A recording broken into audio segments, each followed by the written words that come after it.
Hello, I am Jill Sharfman, and this is a mini episode of Let My People Eat, where I share a personal story, a parable, or a bit of Jewish history from which we can all learn something. Finding your soulmate is hard work for some and easy for others. At times it is difficult to have faith in the process, and we have all heard about the Shidduch crisis. A Roman noblewoman asked Rav Yossi bar Chalafta how long it took for God to create the world. He told her it took 6 days. And she questioned him, what has God been doing since the creation of the world? Rav Yossi bar Chalafta answered her that God is concerning himself in matchmaking, which was as difficult as parting the Red Sea. The woman replied that it can't be that difficult, and she took her servants, lined them up, and paired them off. The next morning there was a great ruckus, and her servants came up to her, some with broken bones, others with head injuries, and said they could not be married to their partners anymore, that it was not a good match. She realized that God's hand was needed in the process, and it was indeed a difficult feat to accomplish. This is not meant to make it seem that it's impossible to find your significant other, but rather that we need to have faith that the right person is out there and will be delivered to us. Here is the tale of King Solomon's daughter and how her husband found her. King Shlomo had a daughter of unequaled beauty. He foresaw that her future marriage partner was supposed to be a pauper from the most destitute class of his subjects.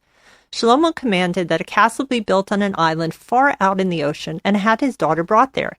He put 70 armed guards around it, locked all the entrances, and commanded the soldiers to be on alert day and night so that no one should enter. In a far-off town, a pauper journeyed on foot in the middle of the night. He was hungry, thirsty, and barefoot, and had no home where he could spend the night. Suddenly, he discovered the carcass of an ox in a field. Happy to have found shelter from the cold, the man crawled in between, covered himself with the hide, and soon was fast asleep.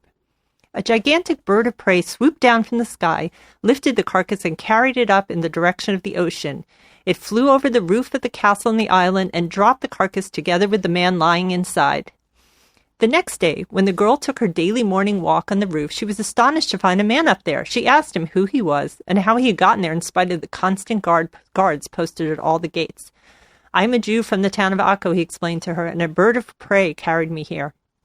She invited him into the castle, gave him food and clothing, and they conversed with each other. She soon found out that he was a scribe and a learned man, and when he asked her if she wanted to marry him, she willingly agreed.